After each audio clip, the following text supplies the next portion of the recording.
We know the difficult circumstances facing the people of the northeast border and this entire region devastated by criminals without remorse.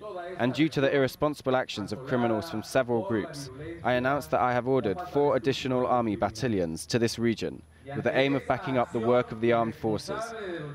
And still in Mexico, the southwestern state of Guerrero has been one of the country's most violent for decades, as the army fought a long battle with guerrilla groups. But now, in a remote highland region, villagers have established a system for local policing, proving pretty effective too. Mariana Sanchez travelled there to find out more. An eventful day in Jolochitan, a tiny village in the highlands of the state of Guerrero. Dozens of prisoners were paraded under the watchful eyes of villagers. These alleged criminals are facing justice at the hands of the people. There is no other solution for you. Respect, obey, and you will get a certificate for good conduct. That will serve you as your lawyer. The detainees are facing charges from robbery to murder, some carrying sentences of up to 20 years. They were taken into custody by these men. They're known as the community police. They've been patrolling some 60 communities in these highlands for 15 years. They're unpaid village members, poorly armed. It's a mandatory service, and they say it is an effective security force. At one point, violence was reduced by 95%. We've had some resurgence, but it's still the safest region in the state. As the names and charges of the accused are read out loud, the prisoners listen. Their T-shirts meant to show shame. I am being re-educated, they say. The detainees will be taken back to their villages and spending the night in cells like this one. But during the daytime, the community police will escort them to the fields.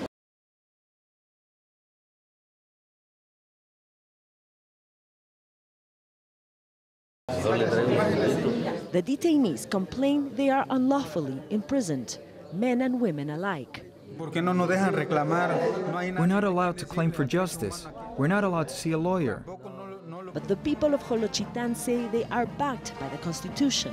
The community police force may not be legal, but it is legitimate. Right to govern themselves.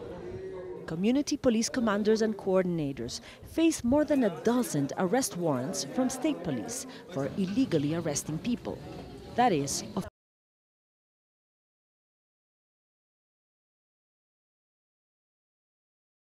the state police takes turns to visit these communities. They shake hands, exchange information, and are evidently content that in the end, crime is not such a problem in this part of Guerrero. It's a cause for celebration, they say, because these highland communities may be poor, but they feel safe. People have taken matters into their own hands here, and they say it has paid off. Mariana Sanchez, AlJazeera.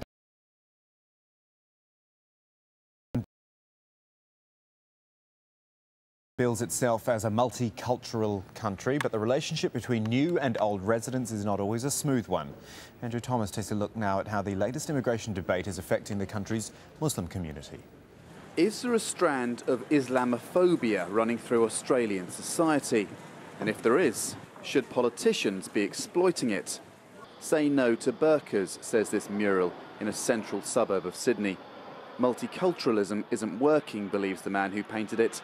Immigrants to Australia should integrate more, leaving alien customs at the door.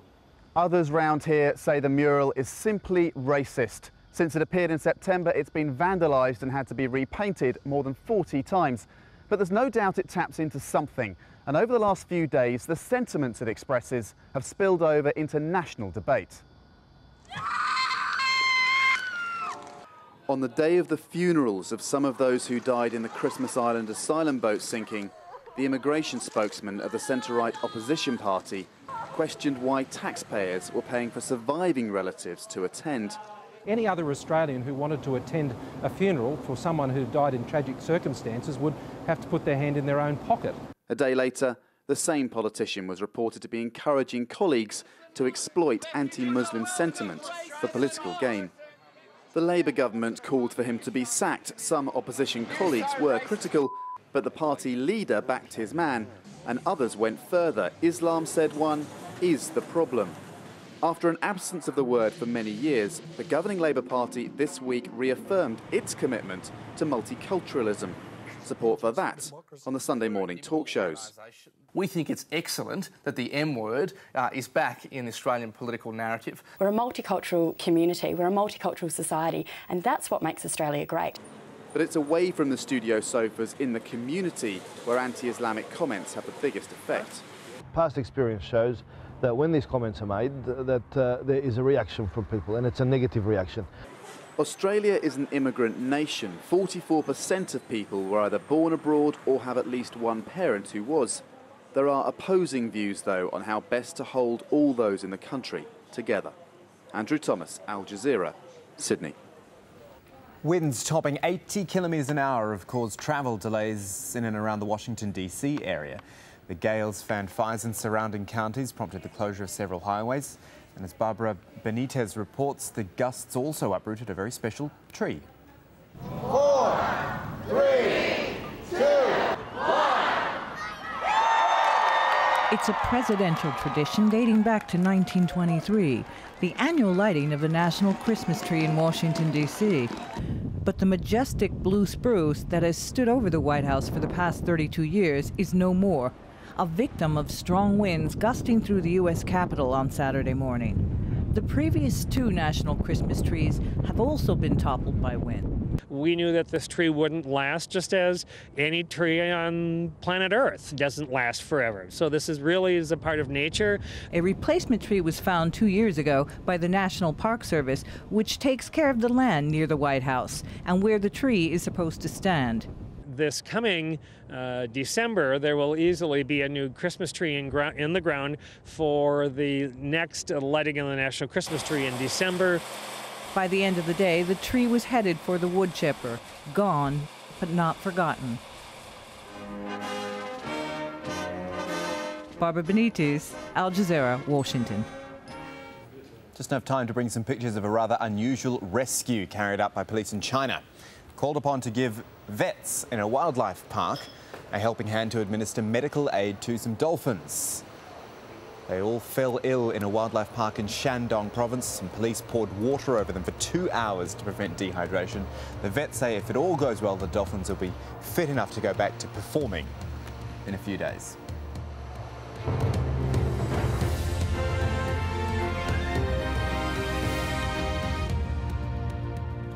Half past the hour here on Al Jazeera. These are the stories making headlines.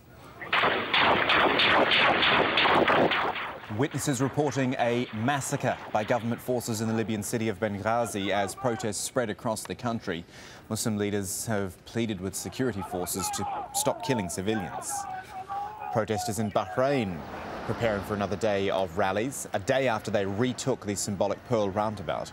Many people slept there overnight ahead of a planned strike on Sunday. Back on Thursday, the army opened fire on protesters at the roundabout, but have since pulled back. Protests now being planned in Morocco as well, where Sunday's being billed as a day of dignity. Thousands are expected to call for the king to dissolve parliament and implement reforms. Opposition groups also planning to hold demonstrations in Iran.